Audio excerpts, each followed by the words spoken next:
करता है बाबा हम पास तेरे उड़ आए, पास तेरे उड़ आए। जो पिंजरे से उड़ कर पंछी नीले गगन में जाए, पास तेरे उड़ आए। जी करता है बाबा हम पास तेरे उड़ आए, पास तेरे उड़ आए।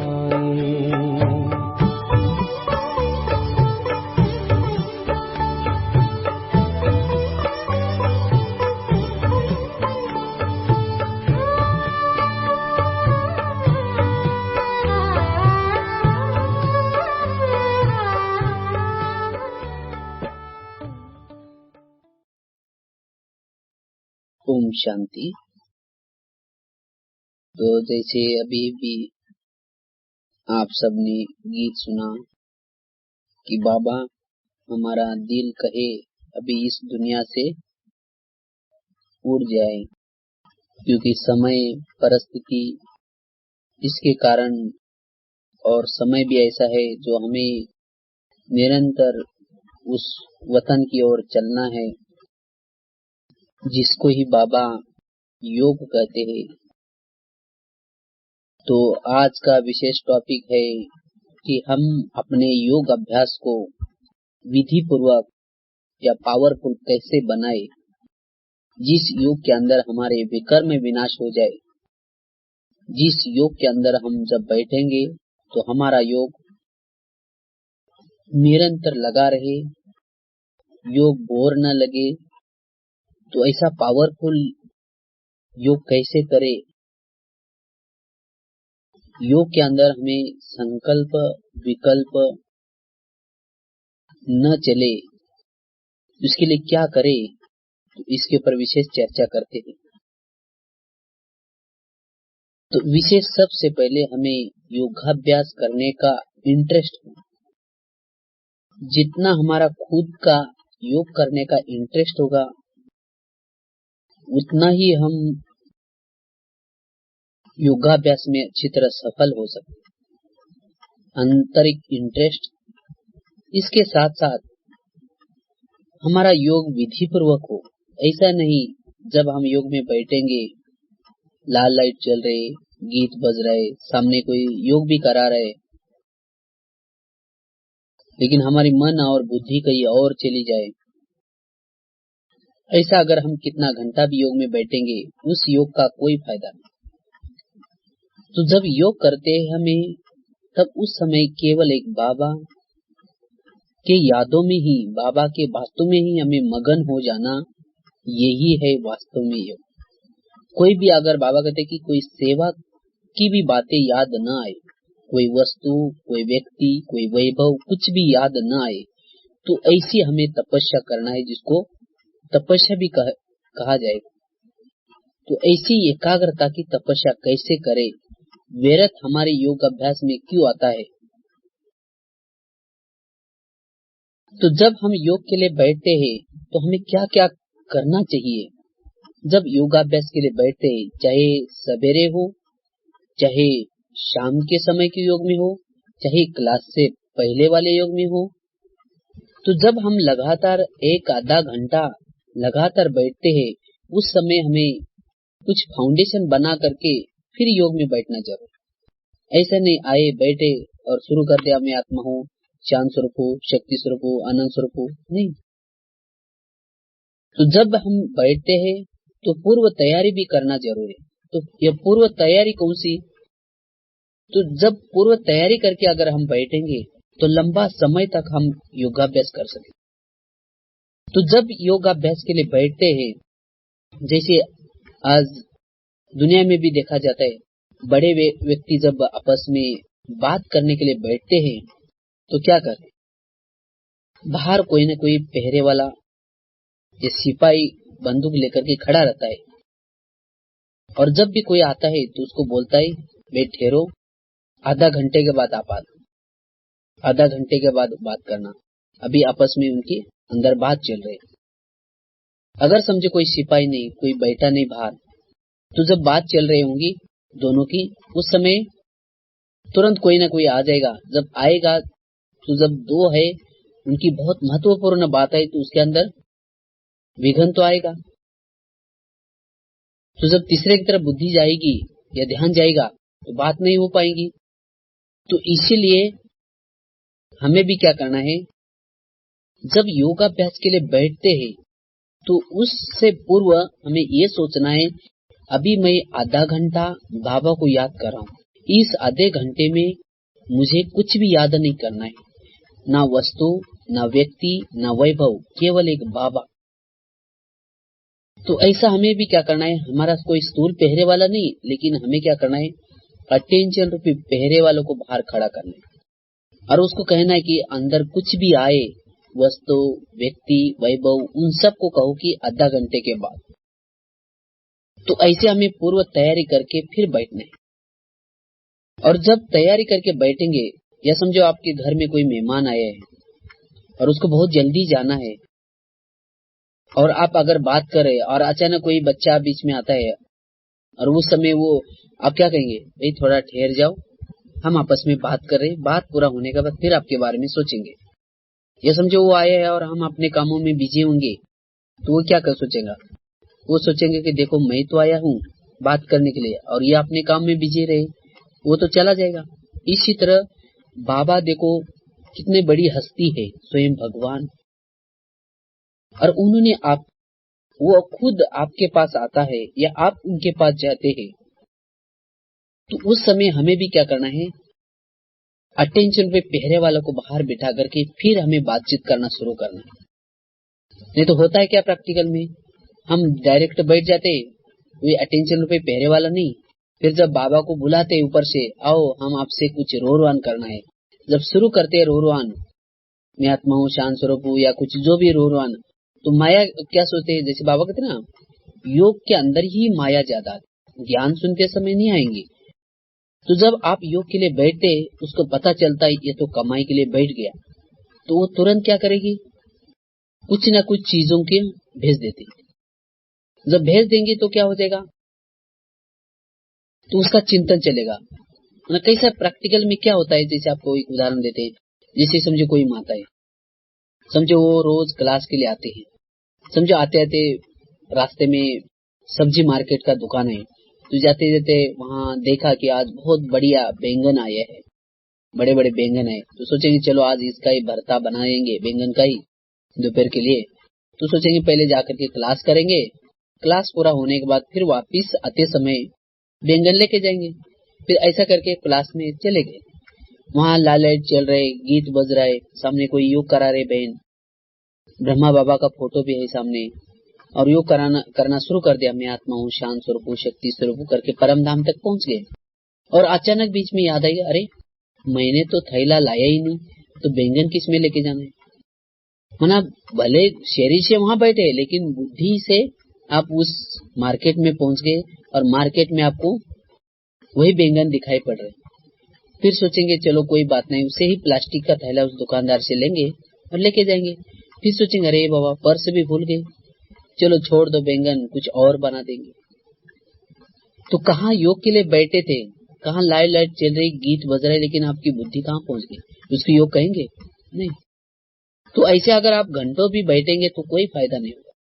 तो इसीलिए योग जब करते हैं तो हमें, अगर समझो उस समय अपने अटेंशन रूपी पहरे वाला बाहर खड़ा किया होता, तो उस समय बैंगन भी आएगा तो तुरंत उसको कहोगे वहीं रुको, आधा घंटे के बाद आपके बारे में सोचेंगे। तो ऐसा हमें क्या करना है, नहीं तो समझो आपने बाबा को बुलाया, बाबा तो बहुत मुश्किल से टाइम देकर के आपके पास आया है, और जब आप बाबा के साथ योग लगा रहे, रोरवान कर रहे, उस समय माया अगर बीच में आती है और आप समझो बैंगन का चिंतन करेंगे, तो बाबा को लगेगा अरे मुझे तो इसने बुलाया है कि आओ मैं आपसे कुछ बात करना है, कुछ रोरवान करना है, और जब मैं आया हूँ ये अपने कामों में बिजी रह गया। तो इसलिए बाबा फिर क्या करेगा, वापिस चला जाएगा। जब आधे रास्ते में जाता है फिर हम कहते हैं कि बाबा बाबा, फिर क्योंकि पता चलता है कि मैं तो व्यर्थ कर रहा हूँ, फिर उसको क्या करेंगे, भगा देंगे। भगाने के बाद फिर बाबा का आह्वान करेंगे, बाबा आओ आओ आपसे रोहन करना है। फिर बाबा आता है, फिर उसके बाद क्या हो जाता है, फिर दोबारा फिर माया कहते हैं कि चलो जाओ, वो कमाई के लिए बैठ गया। फिर दूसरी कुछ बात याद आएगी, कोई ऑफिस की याद आएगी, या सोचेंगे अरे अभी तो 7:30 बज गए, मैं तो यहीं ही बैठी हूँ, अभी घर में पता नहीं मेरे को क्या डांटेंगे, मैं तो कहा था कि जल्दी आऊंगी लेकिन आप तो यहीं हैं। तो जब वही आपको विचार चलेंगे और उस समय बाबा फिर सोचेंगे अरे मेरे को तो इसने बुलाया कि आओ हम आपसे रोहन करेंगे, और ये अपने कामों में बिजी रहेगा, फिर बाबा चला जाएगा। तो ऐसा ही अगर जब वो आधे रास्ते में जाता है फिर वापस, अगर कोई व्यक्ति होता उस जगह पर, बाबा तो बेचारा भोलानाथ है, वो तो कहेंगे तब आ जाता है, लेकिन हमें ये खेल खेलना नहीं। समझो आपके साथ ही अगर कोई व्यक्ति को आप बुलाते, जब वो आता है तब आप अपने कामों में बिजी रहते, फिर वो चला जाता है, दोबारा फिर उसको बुलाते। तो ऐसा खेल हमें नहीं करना। तो योग करते समय हमें यह समझो वो व्यक्ति आया है और आपने क्या किया, आंख बंद कर दिया। आंख बंद कर दिया तो क्या सोचेगा, देखो मैं इसको देने के लिए आया हूँ और इसने क्या किया, अपने आंख बंद कर दिया। तो इसीलिए हमें उसको अपमानित लगेगा ना, किसी को बुलाओ और फिर बाद में आंख बंद करो तो कैसा लगेगा। तो इसीलिए हमें योग में ये खेल अभी क्या करना है, बंद करना है। और योग करते समय हमें क्या करना है, पावरफुल स्थिति में कोई अटेंशन, कोई पहरे वाला बैठा करके फिर योगाभ्यास में क्या करना है। अच्छा, ये बातें भी क्यों याद आते हैं, ये व्यर्थ बातें क्यों चलते, उसका एक मुख्य कारण ये है क्योंकि जब हम योगाभ्यास की शुरुआत करते हैं, जब शुरुआत करते हैं उस समय क्या करते हैं, क्योंकि हमारे योगाभ्यास में दो चीजें बहुत इंपॉर्टेंट है, एक मन और दूसरा बुद्धि। ये दोनों के द्वारा ही हम योग करते हैं। अगर ये दोनों को यथार्थ स्थान नहीं देंगे, मन को यथार्थ स्थान, बुद्धि को यथार्थ स्थान नहीं देंगे, तो फिर हमारे योग लगना बहुत मुश्किल है। तो इसलिए बाबा कहते हैं ना, बुद्धि योग मेरे से लगाओ, क्योंकि हमारा योग है बुद्धि के द्वारा। हम क्या करते हैं, जब योग में बैठेंगे, शुरू करेंगे, मैं आत्मा हूँ, शांत स्वरूप हूँ, शक्ति स्वरूप हूँ, आनंद स्वरूप हूँ, प्रेम स्वरूप हूँ, ऐसे ऐसे हम क्या करेंगे, मन के द्वारा चले जाएंगे, बुद्धि यही है। और जब मन के संकल्प पूरा हो जाता है, उसके बाद फिर बुद्धि वापिस, मन वापिस जहाँ बुद्धि है वहां आ जाती है। तो इसीलिए फिर योग में फिर व्यर्थ चलना शुरू हो जाता है, क्योंकि यह नियम है, जहाँ बुद्धि होगी वही मन अपने आप चला जाता है। तो इसीलिए हमें योग में बैठते समय क्या करना है, सबसे पहले मन को लेके जाने के बजाय, क्योंकि अपना मनोयोग नहीं, बुद्धि योग है, बाबा कहते हैं बुद्धि योग मेरे से लगाओ, तो हमें क्या करना है, सबसे पहले बुद्धि को बाबा की तरफ लेके जाना है। तो ये भी पता होना चाहिए कि बुद्धि क्या है और मन क्या है। तो बुद्धि मतलब एक प्रकार का ध्यान,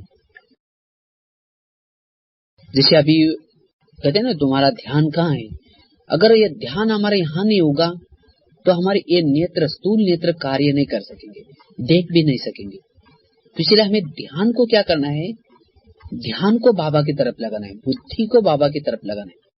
जैसे अभी आपको बोल दे कि देखो इस समय मधुबन में ओम शांति भवन में वहाँ बहुत सुंदर कल्चरल प्रोग्राम चल रहा है। तो ओम शांति भवन कहते ही आपको क्या हो जाएगा, ओम शांति भवन का दृश्य सामने इमर्ज हो जाएगा। वो दो साइड पर दो योगी बैठे हैं, ऊपर आर्च है, स्टेप्स है, पीछे पहाड़ी है, वो सफेद सफेद बिल्कुल जैसा। और फिर अंदर जाकर के देखेंगे, दो साइड पर दो चित्र लगे हैं, एक साइड पर सर्व आत्माओं का पिता का चित्र है, दूसरे साइड पर स्वर्ग का चित्र है, पीली पीली चेयर्स लगे हैं और पीछे बाबा का चित्र है। वो सब जैसे आपको दिखाई पड़ रहा है, वो कौन देख रहे हैं, वो तो बुद्धि देख रहे हैं। ये समझो कहा कि मधुबन निवासी अभी सब ओम शांति भवन से सामने रोड से नक्की लेक की तरफ जा रहे। तो नक्की लेक कहते ही आपको नक्की लेक की जो बोटिंग है, पीछे जो पहाड़ी है, वो लाइटिंग है, वो सब दिखाई पड़ेगा। वो कौन देख रहे हैं, बुद्धि देख रहे हैं। ये समझो आप जब ट्रेन में जाना होता है, ट्रेन में तो आप घर में हैं और ट्रेन में जाने के लिए आप लेट हो गए होंगे, तो आपकी बुद्धि अर्थात आपका ध्यान वहीं पहुंचता है। आपको लगता है कि जैसे ट्रेन आ रहे, लोग दौड़ रहे और मैं तो यहाँ हूँ, तो उस समय आप बिल्कुल यहाँ होते हुए भी जैसे आपकी बुद्धि अर्थात आपका ध्यान वहीं होता है। और सामने कोई चीज होगी तो भी कहेंगे ये चीज कहाँ है, चाबी कहाँ है, मैं तो ढूंढ रहा, मेरे को तो जल्दी जाना है।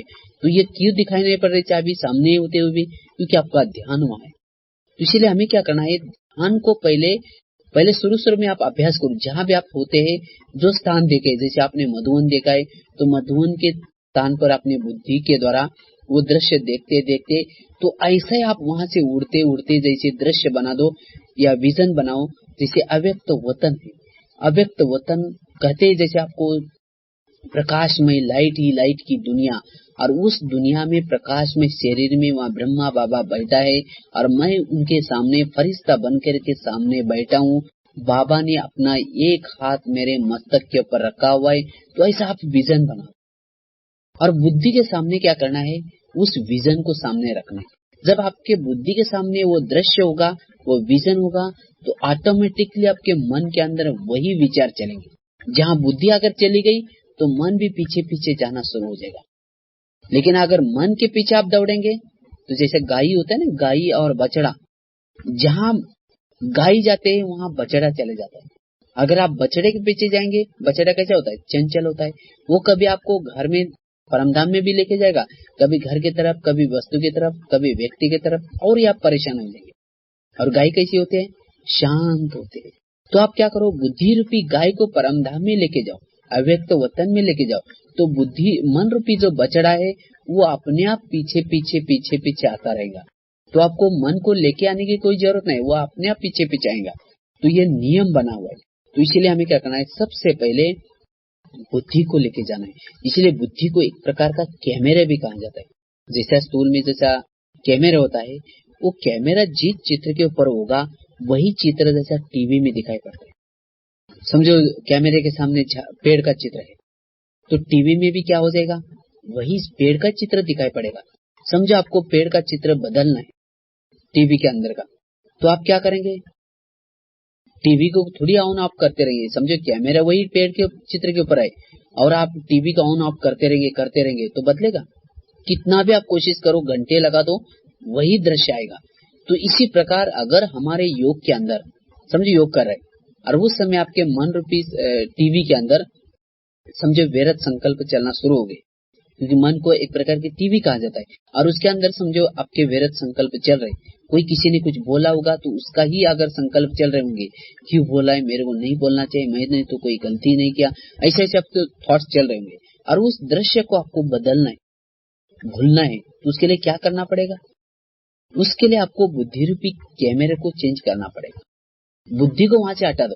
लेकिन हम करते क्या है, हम क्या करते हैं, मन रूपी टीवी को ही संकल्प देते हैं, नहीं नहीं ड्रामा कोई बात नहीं, छोड़ दो, मैं तो शांत स्वरूप हूँ, शक्ति स्वरूप हूँ, आनंद स्वरूप हूँ, प्रेम स्वरूप हूँ। कैमरा वही लगा हुआ है, लेकिन आप अपने मन को क्या दे रहे, पॉजिटिव थॉट्स दे रहे, संकल्प दे रहे। उससे आप कितने भी पॉजिटिव थॉट्स दो, लेकिन आपका वही दृश्य फिर भी दोबारा याद आएगा। फिर भी कहेंगे मेरे को क्यों बोला, नहीं बोलना चाहिए, फिर कहेंगे नहीं नहीं ड्रामा छोड़ दो, कोई बात नहीं। बार बार आप परेशान हो जाएंगे। तो इसीलिए हमें फिर योग से भी उठ करके चले जाएंगे, फिर सोचेंगे योग तो लगता नहीं, छोड़ दो इसको। तो इसीलिए क्यों हो गया ऐसा, क्योंकि आपने गलत फार्मूला यूज किया।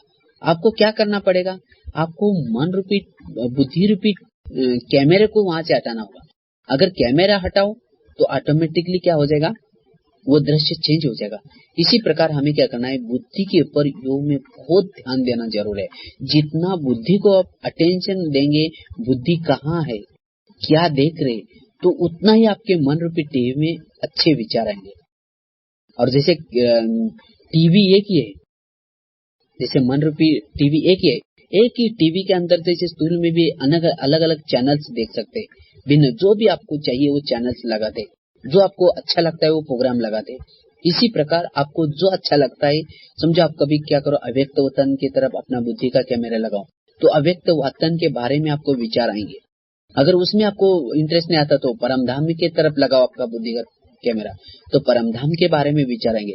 कभी क्या करो, उस कैमरे को सत्युग के तरफ लगाओ, तो सत्युग के बारे में विचार चलेंगे। कभी अपने बुद्धि रूपी कैमरे को क्या करो, मधुवन के तरफ लगाओ, तो मधुवन के बारे में विचार चलेंगे। लेकिन अपना बुद्धि रूपी कैमरा कभी भी वस्तु, व्यक्ति, वैभव या इस दुनिया की और कोई बातों में हमें क्या करना नहीं, लगाना नहीं। उस चैनल को, दुनिया का जो चैनल है सदा के लिए क्या करो, ऑफ करो। समझो मैं योग में बैठा हूँ, लाल लाइट चल रही, गीत बज रहा है, कोई दृष्टि भी दे रहा है, सामने बाबा का चित्र है, लेकिन कैसे पता चलेगा कि मेरा योग है या मेरी बुद्धि इधर उधर गई, कैसे पता चलेगा? अगर मेरे मन रूपी टीवी के अंदर इस दुनिया के कोई भी बातों का चिंतन चल रहा है, संकल्प चल रहे, तो समझो कि मेरा ये योग नहीं, मेरी बुद्धि रूपी कैमरा क्या हुआ है, इधर उधर घुमा हुआ है। तो इसलिए आपको क्या करना है, केवल बुद्धि रूपी कैमरे के ऊपर अटेंशन देना है। तो सहज आप योग चल रहा है या योग नहीं है, ये आप पता कर सकते हैं। तो इसलिए हमें जितना आप बुद्धि के ऊपर अटेंशन देंगे, उतना ही आप लगातार लंबा समय तक योग कर सकेंगे। अगर बुद्धि, हमारा क्या होता है, हम बुद्धि को वैल्यू नहीं देते। जैसे घर में अगर कोई बच्चे होते हैं, वो आवारा क्यों बनते हैं? अगर उस बच्चों के ऊपर ध्यान ही नहीं देंगे, वो क्या कर रहे, कहाँ घूम रहे, क्या सोच रहे, किसका संग कर रहे, ये अगर उस बच्चे के ऊपर ध्यान नहीं देंगे तो वो बच्चे ऑटोमेटिकली बिगड़ते जाएंगे। अगर वही बच्चों को एकांत में या कभी समय निकाल करके आप क्या क्या करते हो सारा दिन, कहाँ कहाँ जाते हो, अगर पूछेंगे तो ऑटोमेटिकली वो बच्चे सुधर जाएंगे। इसी प्रकार हमारे बुद्धि रूपी बच्चों को भी क्या करना है, बुद्धि रूपी बच्चे को भी हमें क्या करना है, कभी एकांत में पूछना है कि तुम कहाँ कहाँ जाते हो, तुम्हें वहां जाने का क्या मतलब है, उससे तुम्हारा क्या फायदा है। अगर कोई राजा है, अगर उस राजा का समझो, राजा को अगर आगे बढ़ना है, राजा बड़ा बनना है, तो उसके लिए क्या जरूरी है, समझो राजा के पास बहुत धन संपत्ति है, लेकिन उसका मंत्री है, वो मंत्री अगर भ्रष्टाचारी होगा तो वो राजा कभी भी आगे नहीं बढ़ सकता। कितना भी पैसा हो, कितना भी कुछ हो, वो कभी भी आगे नहीं बढ़ सकता। उसके लिए जरूरी है उसका मंत्री को उसके कंट्रोल में होना। मेरा अच्छा होगा वही राजा आगे बढ़ सके। इसी अगर आपके पास ज्ञान बहुत है, आपके पास खजाना बहुत है, लेकिन अगर आपका बुद्धि रूपी मंत्री ही समझो बेकार है, बुद्धि रूपी मंत्री आपका सुनता नहीं, वो इधर उधर भागता है, दूसरों को याद करता है और वेस्ट चीजों को देखता रहता है, तो आप इस ज्ञान मार्ग में, इस योग मार्ग में कभी भी सफल नहीं बन सकते और आप अपने कर्मेंद्र को भी कंट्रोल नहीं कर सकते, क्योंकि मंत्री आपके कंट्रोल में नहीं। तो इसीलिए हमें क्या करना है, अपने बुद्धि रूपी मंत्री को कंट्रोल करना बहुत आवश्यक है। बुद्धि रूपी मंत्री को बार बार आप जब अगर समझो मन रूपी टीवी के अंदर आपके व्यर्थ संकल्प आ रहे, तो बुद्धि को टोको, बुद्धि तुम कहाँ चली गई, तुम उधर क्यों जाते, तुम्हें उससे क्या फायदा मिलने वाला है। द्वापर युग से लेकर के तुम इधर उधर जा करके तुमने मेरा क्या क्या किया, अगर फिर भी अभी जाएंगे, मेरा तो ताज भी गंवा दिया, मेरा तख्ता सोने का वो भी गंवा दिया, मेरे सोने के महल भी गंवा दिए, बिल्कुल तुमने मेरे को कंगाल कर दिया। क्योंकि वास्तव में किसने कंगाल कर दिया, मन और बुद्धि ने। तो ये दोनों को क्या करना है, प्यार से समझाओ। अगर सचमुच हमारी बुद्धि समझ जाएंगी, सचमुच मैं इधर उधर जाती हूँ, मेरे को क्या मिलता है, अगर मैं वही प्रभु के पास जाती हूँ तो मुझे, मेरे राजा को कितना सुख मिलता है, कितना उसका फायदा है, तो इसीलिए मुझे वही जाना चाहिए, मुझे इधर उधर जाने में कोई फायदा नहीं। तो ऐसा अगर रियलाइज करेगी बुद्धि, तो सचमुच आपका योग 1 घंटा क्या, 2 घंटा क्या, लगातार जितना समय तक आप बैठना चाहते हैं योग में बैठ सकते, अच्छी तरह अनुभव कर सकते। तो इसीलिए हमें बुद्धि को बार बार, अगर व्यर्थ चलता है तो तुरंत बुद्धि को टोको, बुद्धि तुम कहाँ चली गई, क्यों चली गई, तुम बाबा को देखो, परमधाम में देखो बाबा को, अव्यक्त वतन में बाबा को देखो, अपना भविष्य कैसे बनने वाला है वो देखो, आप पहले क्या थे वो देखो। तो जितना बार बार समझाएंगे उतना बुद्धि समझ जाएगी, तो फिर मन में भी कभी भी व्यर्थ संकल्प बिल्कुल नहीं चलेंगे। तो इसलिए, और ये व्यर्थ हम कभी कभी सोचते हैं ये व्यर्थ आना ही चाहिए नहीं, ये व्यर्थ क्यों आता है, ये आएगा, उसका धंधा है। जैसे समझो कोई गली से कोई माता जी जा रहे, उसके साथ एक बच्चा भी है, और उधर से एक मिठाई वाला आ रहा है, और मिठाई वाला आवाज कर रहा है कि मिठाई लो मिठाई लो। उस समय वो बच्चा रोएगा, माँ मुझे मिठाई दो। उस समय माँ क्या करेगी, अपने बच्चे को समझाएगी, नहीं बेटा तुमको मैं घर में अच्छी तरह बना करके दे दूंगी, इसके ऊपर तो मक्खी बैठे, खाना नहीं चाहिए, बीमार हो जाएगा। तो ऐसा वो अपने बच्चे को समझाएगी। ये वो थोड़ी आप वो मिठाई वाले को डांटेगी कि तुम हमारे गली में क्यों आते, हमारे बच्चे रोते रहते। वो तो उसका वहां आना फर्ज है, उसका तो धंधा है। लेकिन माँ का फर्ज क्या है, अपने माँ का यह फर्ज है कि अपने बच्चों को कंट्रोल में रखना। उस मिठाई वालों का वहां आना का फर्ज है, और माँ का फर्ज क्या है, अपने बच्चों को कंट्रोल में रखना। इसी तरह ये व्यर्थ आना, बैंगन याद आना, किसी को ऑफिस की बातें याद आना, किसी को कुछ। ये माया क्या करते हैं, जब आप योग करते हैं वो बातें जो भी सारा दिन देखा है, सुना है, व्यर्थ बातें, ये सब ले आएगी उस समय। लेकिन आपका फर्ज क्या है, उस समय अपने बुद्धि को समझाना। बुद्धि ये उससे तुम्हें कोई फायदा नहीं, तुम प्रभु चिंतन में लगो, तुम प्रभु का देखो, प्रभु को देखो, तो ऑटोमेटिकली आपको व्यर्थ नहीं आएगा। इस तरह से हमें बार बार अपनी बुद्धि को टोकना जरूर है, और बुद्धि को आप नॉलेज देते रहो। जो भी हम ज्ञान सुनते हैं, मुरली सुनते हैं, या जो भी कुछ बातें ज्ञान की सुनते हैं, या आपको सुनो, पढ़ो, खूब बुद्धि में ज्ञान भरो। वही आपकी बुद्धि क्या करेगी, समय पर आपको बहुत काम आएंगे। समय पर उस बुद्धि में जो भरा हुआ ज्ञान है वो काम आएगा। बुद्धि आपको कहेगी तुम ये जो कर रहे हो रॉन्ग कर रहे, ये नहीं करना चाहिए। तो ऐसा जितना ज्ञान होगा, जितना है हमें व्यर्थ क्या है, नेगेटिव क्या है, इसका जितना ज्ञान होगा उतना ही हमें बुद्धि हमारी निर्णय देगी, और उसका उतना ही हम उस व्यर्थ से बच सकेंगे। इस तरह से हमें बुद्धि के ऊपर बहुत ध्यान देना है, ताकि योग में बहुत आनंद आएगा। बुद्धि रूपी कैमरे को क्या करो, निरंतर सदा परमधाम में, अव्यक्त वतन में, बाबा की तरफ लगाओ।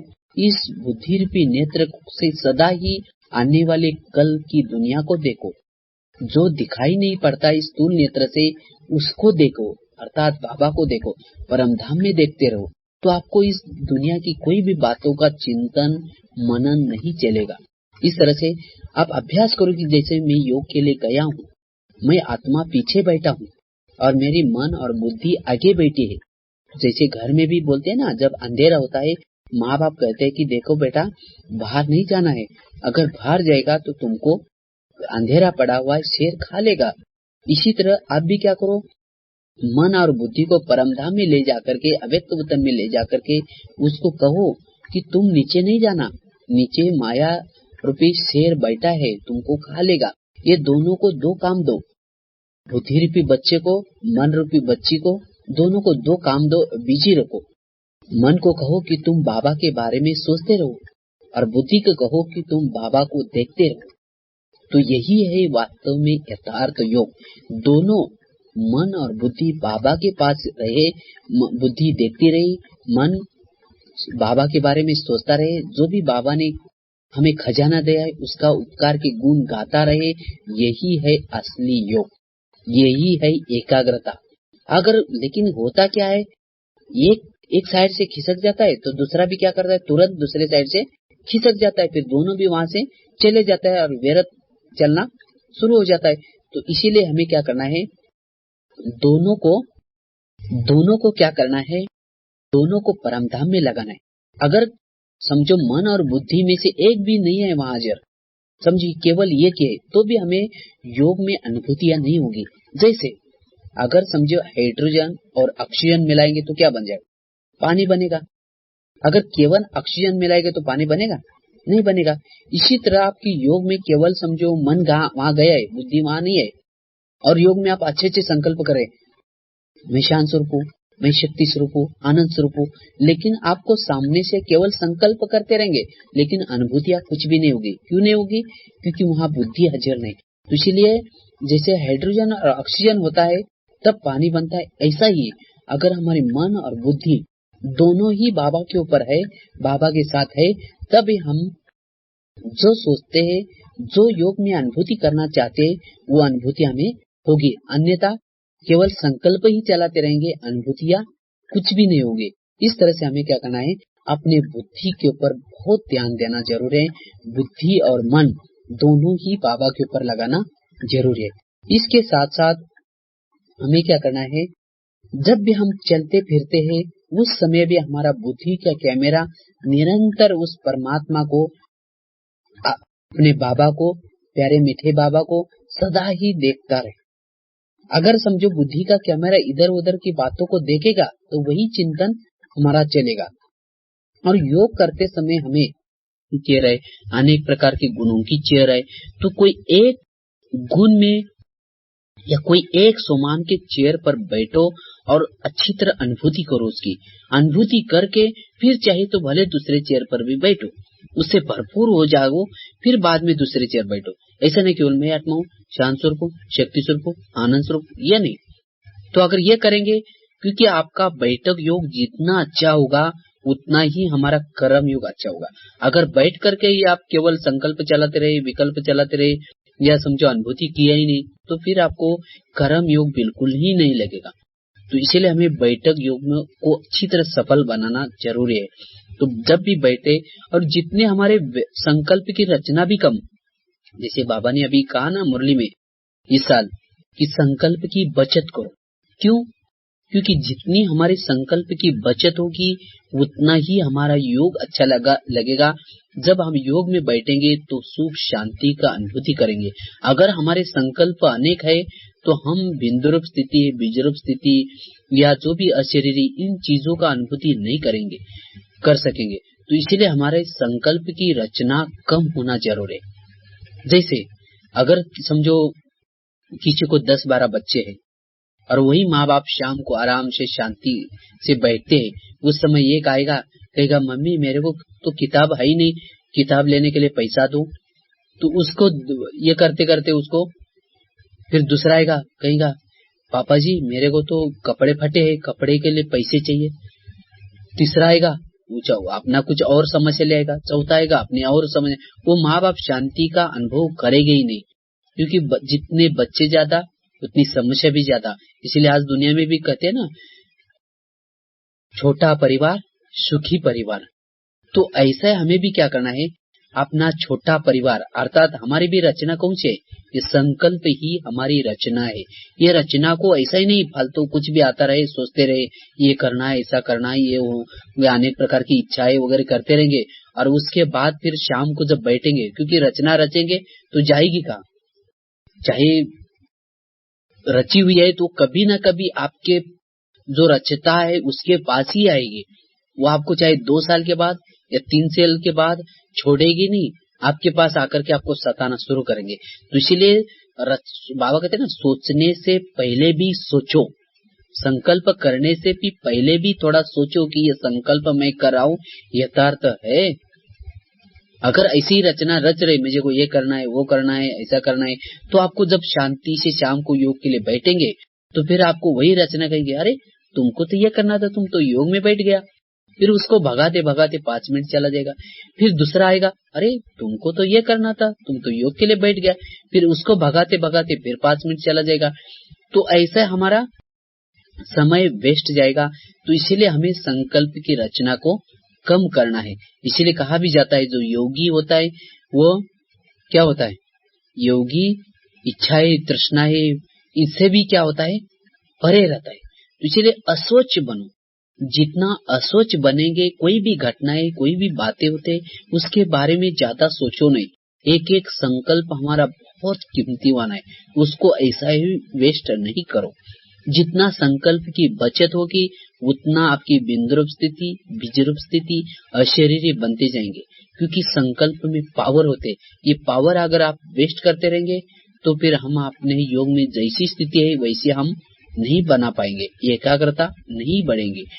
तो इसीलिए हमें संकल्प की रचना को क्या करना है, सोच समझ करके संकल्प करना है। और जो रचना रचती है 2-3 ही रचना रचो, उसकी अच्छी तरह पालना करो, उसको प्रैक्टिकल में करो।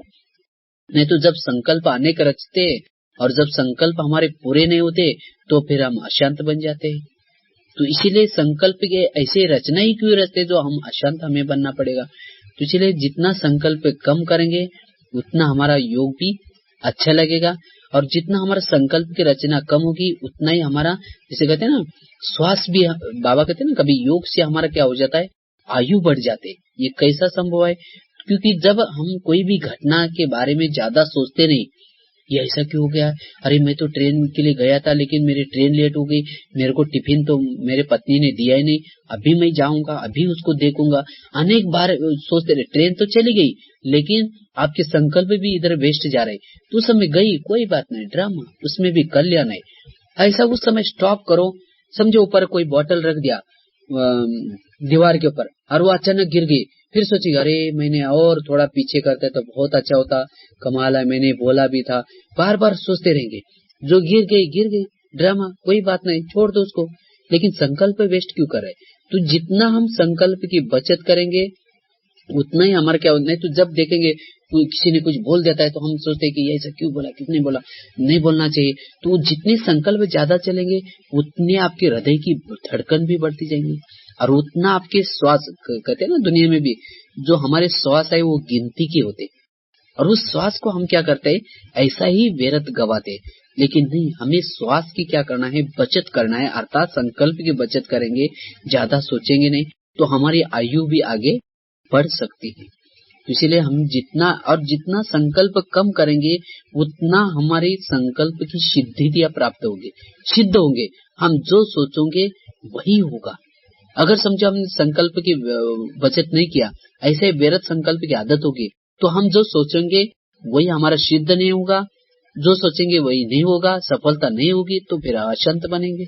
तो इसीलिए हमें जो भी बोलते हैं उसकी भी सिद्धता प्राप्त करने के लिए हमें कम बोलना है, कम संकल्प करना है। तो इस तरह से संकल्प की योग का बहुत गहरा कनेक्शन है। तो संकल्प की बचत और पॉजिटिव थॉट्स ये योग के लिए बहुत सहायक होते हैं। इसके साथ में जैसे हमें क्या करना है, हमारा अपना बैठक योग करीबन रोज 4 घंटे होना बहुत अति आवश्यक है। हम कहेंगे ये कैसे संभव है, जैसे पिछले साल भी बाबा ने विशेष कहा कि सबको 4 घंटे का योग का चार्ट बनने। तो 4 घंटे का योग का चार्ट कैसे बने? कभी बाबा तो बोल देता है लेकिन हम सोचते हैं नहीं, हम तो गृहस्थी है, हमारे बच्चों को तो सवेरे सवेरे टिफिन देना पड़ता है, ये कैसे होगा, ये तो असंभव है। लेकिन नहीं, बाबा ने कहा है, जब होता है तो कहा है ना, ऐसा थोड़ी बाबा बोलता है। बाबा को पता है ये बच्चे कर सकते हैं, इनके पास टाइम है। आपको 4 घंटे का योग का चार्ट बनाने के लिए कोई एक्स्ट्रा बैठ करके तपस्या करने की कोई जरूरत नहीं। जो बाबा ने आपको योग करने की जो टाइम्स दिए हैं उस टाइम्स को केवल क्या करो, आप फॉलो करो। जो आपको टाइम दिए तो आपके ही दिनचर्या में आपका 4 घंटे का चार्ट कैसा निकल सकता है वो मैं आपको उसकी गिनती बता देता हूँ। तो जैसे सवेरे 3:30 बजे उठो, 3:30 बजे से लेकर के 5 बजे तक योग करो। तो कितना घंटा हुआ? 1.5 घंटा हुआ। और अमृत वाला ये बैठ कर ही करना है हमें कंपलसरी। अगर किसी की ड्यूटी है वो बात अलग है, लेकिन अगर हम फ्री है, अगर हम रात को रेस्ट लेते हैं तो सवेरे हमें 10 बजे सोते हैं तो हमें सवेरे 3:30 बजे उठ करके 5 बजे तक जरूर योग करना है। तो 1.5 घंटा हुआ। उसके साथ साथ क्लास से पहले आधा घंटा ही हम क्या करते हैं, हमारी आदत बनी होती है कि बहन जी आने से पहले 5 मिनट पहले पहुंचेंगे। सोचेंगे अभी तो लाल लाइट चल रही है ना, बहन जी तो पहुंची नहीं होगी ना। लेकिन नहीं, ये बाबा ने नियम हर सेंटर पर मधुबन में क्यों बनाए? क्योंकि अगर आधा घंटा हम योग करते हैं, वो आधा घंटा योग करने से हमारा क्या होगा, जो हम मुरली सुनते हैं वो मुरली अच्छी तरह हमें क्या होगी, याद रहेगी। अगर हमने समझो आधा घंटा योग नहीं किया, समझो खेती में अच्छी बीज डाल दिया, बीज बहुत सुंदर है, खेती भी बहुत अच्छे, लेकिन अगर वो बीज डाल दिया लेकिन हल नहीं चलाएगा तो क्या हो जाएगा, वो बीज इतना बढ़िया होते हुए भी जैसे कि वैसे रहेगी ऊपर ही। तो इसी तरह बाबा की बहुत सुंदर धारणा युक्त मुरली है, अव्यक्त मुरली है, लेकिन उससे पहले आपने आधा घंटा योग ही नहीं किया, बिना योग करके मुरली सुनेंगे तो बीज क्या हो जाएगा, ऊपर आ जाएगा, अर्थात उस मुरली की बातों की धारणा नहीं होगी। तो इसीलिए मुरली की धारणा होने के लिए हमें क्लास से पहले आधा घंटा योग ये बहुत जरूर है। इसीलिए बाबा ने नियम सभी सेंटर्स पर मधुबन में चारों तरफ रखे। और जब आप योग करके मुरली सुनो तो उस मुरली का भी बहुत आनंद आएगा। अगर बिना योग करके मुरली सुनेंगे तो मुरली का इतना आनंद नहीं आएगा, क्योंकि एकाग्रता ही नहीं होगी आपकी। इसलिए बाबा कहते हैं ना, मुकड़ा देख ले प्राणी। तो मुरली हमारे लिए आईना है, उस आईने के अंदर मुकड़ा कौन देख सकता है? कौन देख सकता है? जिसकी एकाग्रता है। और एकाग्रता कब होती है? जब योग करके बैठेंगे तब एकाग्रता होगी। जब एकाग्रता होगी तब पता चलेगा कि हमारे ऊपर मुकड़े के ऊपर किस प्रकार के दाग लगे हुए। वो मुरली आपको सब कुछ सुनाते। जैसे नारद को कहा ना, तुम अपना मुकड़ा जाकर के आईने में देखो, क्योंकि वो नारायण नारायण किसी लिए कह रहा था, उसको लक्ष्मी को वरना था। और हम भी यहाँ शिव बाबा किसी लिए कहते हैं कि हमें भी लक्ष्मी को वरना है, अर्थात लक्ष्मी के राज्य में आना है। लेकिन लक्ष्मी को वरने के लिए बाबा कहते हैं कि जैसे उसको भी कहा ना, तुम जा करके अपना मुकड़ा तो देखो, तो उसने देखा तो उसका बंदर का जैसा मुखड़ा था। तो ऐसे ही बाबा कहते कि आप रोज अपने मुरली रूपी दर्पण में रोज अपना मुखड़ा देख लो, कहीं बंदरपना तो नहीं है। अगर पर चिंतन करते रहेंगे, दृष्टिवृत्ति ठीक नहीं होगी, तो ये बंदरपना हुआ ना। तो ये बंदरपना होगा तो फिर लक्ष्मी को वर सकेंगे नहीं। लक्ष्मी के राज्य में तो आएंगे, लेकिन लक्ष्मी के नजदीक उसको वरने के लायक नहीं होंगे। लक्ष्मी रहेंगे दिल्ली में और आपका महल होगा कहीं गोवा की साइड या इधर कहीं दूर होगा महाराष्ट्र की साइड। तो लेकिन नहीं, दिल्ली में आने के लिए, राजधानी में आने के लिए, लक्ष्मी के पास आने के लिए हमें हमारे संस्कार भी इस वो मुरली जो कह रही है, मुरली के अंदर जो बातें हैं, अर्थात बाप समान हमारे संस्कार हो, बाप समान हमारे मैनर्स हो, तब हम उस राज्य में आ सकेंगे। तो इसलिए हमें मुरली के अंदर देखना है कि आज मुझे क्या समस्या आने वाले, मेरे ऊपर माया किस रूप से वार करेगी, मैंने कल क्या गलतियां की थी, वो सब मुरली बताएगी। लेकिन वो किसको दिखाई पड़ेगा? जो योग करके बैठता है उसको ही वो दिखाई पड़ता है। तो इसलिए मुरली का, इसलिए कहते हैं ना, जब मुरली चलती थी तो गोप गोपिका एक पाँव की चप्पल दूसरे पाँव में पहन के आती थी। वो मुरली का आनंद उसको आता है जो योग करके मुरली सुनेगा। तो उसके लिए जब मुरली बजने का टाइम होता है, चलने का टाइम होता है, तो उसको वहां रहा नहीं जाएगा, वो भागे भागे आएगा, चाहे कितने भी घर में मेहमान आए, चाहे कुछ भी। तो इसलिए हमें ये इसका महत्व जान करके वो आधा घंटे का योग कभी भी मिस नहीं करना है। समझो आपके सेंटर पर 6:30 बजे मुरली चालू होते हैं, तो 6 बजे जरूर योग होता होगा। तो 6 बजे हमें जरूर एक्यूरेट पहुंचना ही है, तब हमारे मुरली के टोटल मार्क मिलेंगे। अगर केवल मुरली सुना तो आपके आधे मार्क क्या हो जाएंगे, कट हो जाएंगे। तो इसलिए तो कितना हो गया, अमृत वाला 1.5 घंटा प्लस ये आधा घंटा, 2 घंटा हुआ। उसके साथ साथ क्लास से पहले हमें क्या करना है, आधा घंटा योग करना बहुत जरूरी और कंपल्सरी।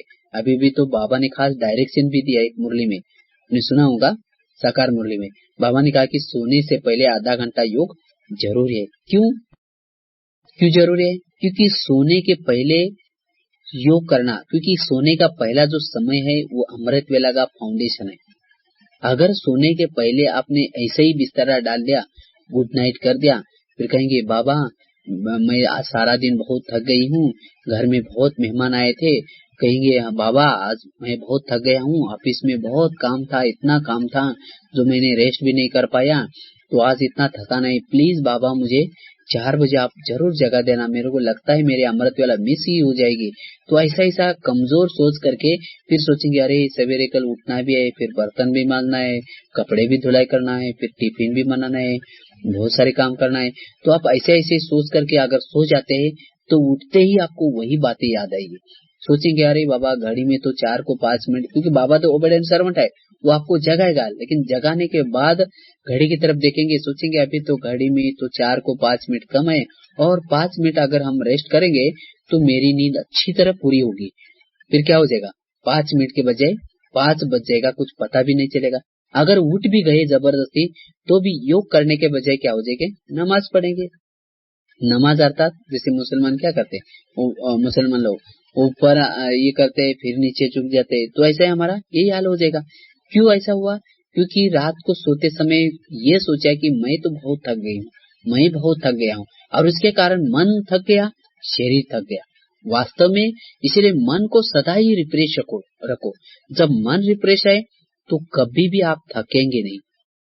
जैसे आप कभी समझो कुछ सेवा होती है, या समझो मधुबन में आना होता है, और समझो 3-4 दिन से आप लगातार प्रेस कर रहे कपड़े, फिर कुछ तैयारी भी कर रहे, रेस्ट नहीं कर रहे, और समझो तीसरे दिन आपके 3 दिन से आप रात को जाग भी रहे ज्यादा, और समझो तीसरे दिन आपके रात सवेरे ट्रेन बहुत जल्दी है, और फिर रात को आप लेट भी सो रहे, तो भी आप बार बार सोचेंगे अरे बाबा मुझे कल सवेरे जल्दी उठना है, नहीं तो मेरे को टिफिन भी बनाना है, फिर रास्ते का भोजन भी लेना है, फिर स्नान भी करना है, काफी सारे तैयारी करना है, तो मुझे जल्दी उठना पड़ेगा। आप अपने मेमोरी में क्या करते हैं, जल्दी उठना है, यही बातें डाल देते हैं, और उस समय फिर आपकी क्या हो जाएगी, बार बार नींद खुलेगी। फिर सोचेंगे अरे 4 तो नहीं बजा, फिर 1 बजे उठेंगे, फिर सोचेंगे 4 तो नहीं बजा, फिर उठेंगे, फिर बार ये क्यों? और जब भी उठेंगे तो भी आप फ्रेश होंगे, बिल्कुल आपको झटका भी नहीं आएगा। क्यों ऐसा हुआ? क्योंकि आपने बार बार सोचा है, जबकि 3-4 दिन से लगातार रेस्ट भी नहीं करे, फिर भी आपको फ्रेश क्यों है? क्योंकि बार बार अपने मेमोरी में डाला है कि मुझे जल्दी उठना है, मुझे जाना है। तो ऐसा ही हमें क्या करना है, रोज क्या करना है, अपनी मेमोरी में डालना है कि मुझे अच्छी तरह तपस्या करना है, मुझे पावरफुल कल योग करना है, मैं जल्दी उठूंगा। क्योंकि अभी 2000 भी पूरा हुआ, 3000 वर्ष पूर्व तो स्वर्ग था, 5000 वर्ष का तो कल पूरा हुआ। अभी तो मेरे लिए केवल बाबा ने 1 साल बाकी दिया है, और इस 1 साल में मुझे संपूर्ण फरिश्ता बनना ही है, बाबा को प्रत्यक्ष करना ही है।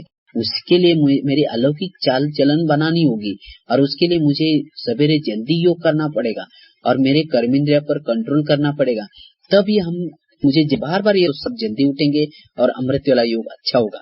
इसलिए सोने से पहले अच्छी तरह कोई मुरली पढ़ करके सो जाओ, और कोई विशेष जितना आप सोने से पहले अपने बुद्धि रूपी विमान में अच्छी तरह पावरफुल संकल्प, नशे के संकल्प के ईंधन भरेंगे, उतना ही आपका सवेरे सवेरे वो फ्लाइट क्या करेगा, बहुत ऊंचाई तक जाएगा। जैसे स्कूल में भी जो फ्लाइट होता है, फ्लाइट में जितना ईंधन पावरफुल रिफाइन, उतना ही वो फ्लाइट ऊपर जाता है। इसी तरह हमें भी अपने बुद्धि रूपी विमान में जितने अच्छे नशे के पावरफुल पॉइंट होंगे, उतना ही आपका बुद्धि रूपी विमान सवेरे सवेरे जल्दी ऊपर चला जाएगा, और लंबा समय तक ऊपर जाएगा। तो वो सारा दिन फिर ऊपर ही घूमता रहेगा, नीचे की कोई भी बातें क्या हो रहा है, कौन क्या बोल रहा है, अपमान, निंदा, ये सब बातों से परे रहेगा। तो इसीलिए हमें क्या करना है, सोने से पहले सवेरे फ्लाइट को उड़ान देने की तैयारी करके अच्छी तरह ईंधन कोई सामानों के, कोई नशे के डाल करके फिर हमें क्या करना है, सोना है। तो अमृत वाला पावरफुल होगी। तो आधा घंटा पावरफुल योग तो कितना हुआ, 2 घंटा प्लस 2.5 घंटा हुआ। उसके बाद ट्रैफिक कंट्रोल आधा घंटा, तो सहज आपके 2.5 प्लस आधा 3 घंटा हुआ। और 6:30 से लेकर के 7:30, ये भी जो समय है वो बहुत अमृत वेले के समान समय है। उसी समय आपको ना नींद आते है, न झुटका आता है। उसी समय को भी आप बहुत अच्छा, अगर फ्री टाइम है, अगर कोई ऐसा वैसा कारोबार है, तो उसको अगर बाद में भी कर सकते हैं, तो उसको बाद में करके वो समय मधुबन के दिनचर्या में भी ये जो समय है, खास योग का समय है। और इसी समय कहते हैं कि 2 देवताएं परिक्रमा करने के लिए चली जाती है। तो इसी समय हमें बैठ करके, क्योंकि अमृत वेला आपका क्या है, अमृत वेला अपने स्व उन्नति के लिए अंदर पावर भरने का है। और जो शाम का जो योग है, शाम का योग विश्व की सेवा के लिए है, विश्व को सकाश देने का है। तो उसी समय को भी हमें बैठ करके 1 घंटा आधा घंटा योग करना जरूर है। तो इसी दिनचर्या अनुसार जो भी आपको समय बताए, उस समय अनुसार आपको 4 घंटे का चार्ट जरूर करना है।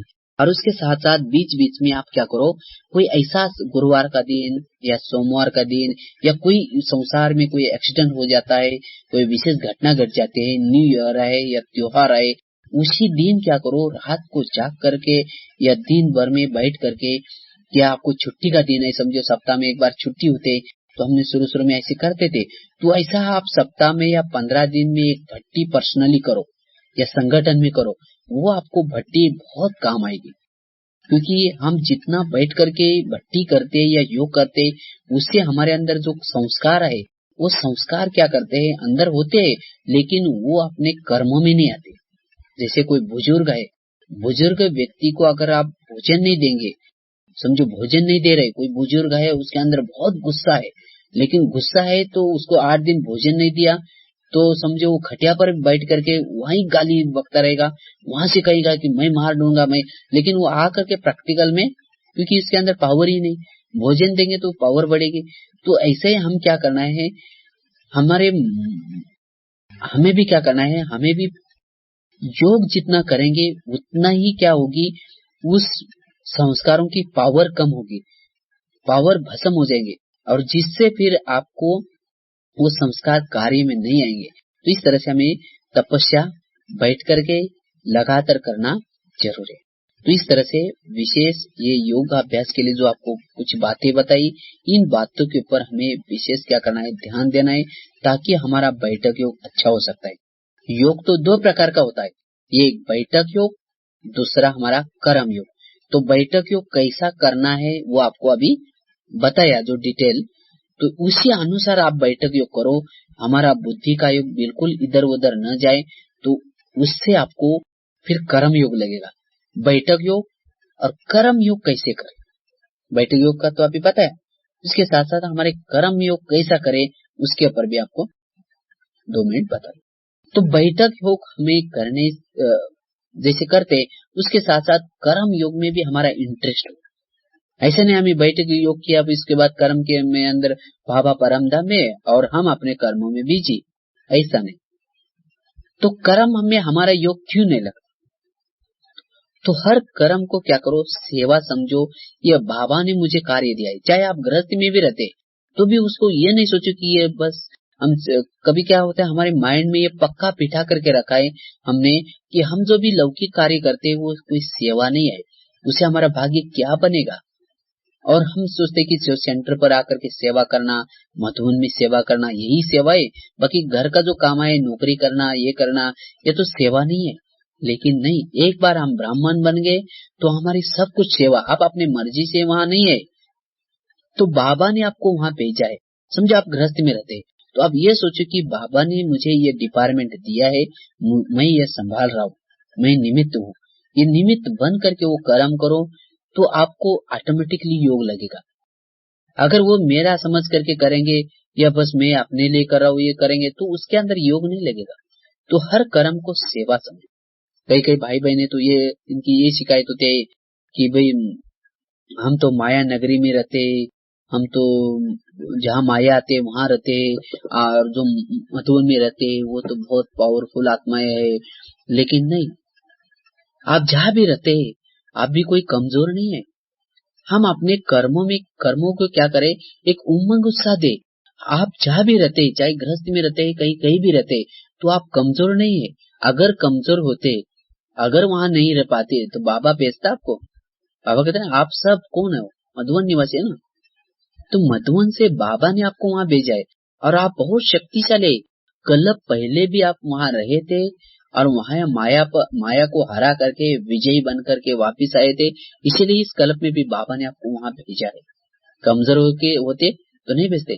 जैसे मिलिट्री होता है ना, मिलिट्री में जो हेड क्वार्टर होता है, उस हेड क्वार्टर में ऑफिस में वगैरह कुछ साधारण लोगों को रखा जाता है, और जो बाहर जो लोग लड़ने वाले होते हैं प्रैक्टिकल में, वो अच्छे अच्छे योद्धाएं होते हैं, जो लड़ना जानते हैं, जो अच्छे अच्छे पावरफुल है, वही उनको ही भेजा जाता है। और जो पेमेंट जो होता है, वो पेमेंट किसको ज्यादा होता है? पेमेंट जो बाहर युद्ध करने वाले मैदान में उनको ज्यादा पेमेंट होता है। बाकी जो ऑफिस में काम करने वाले उनको कोई पेमेंट इतना ज्यादा नहीं होता।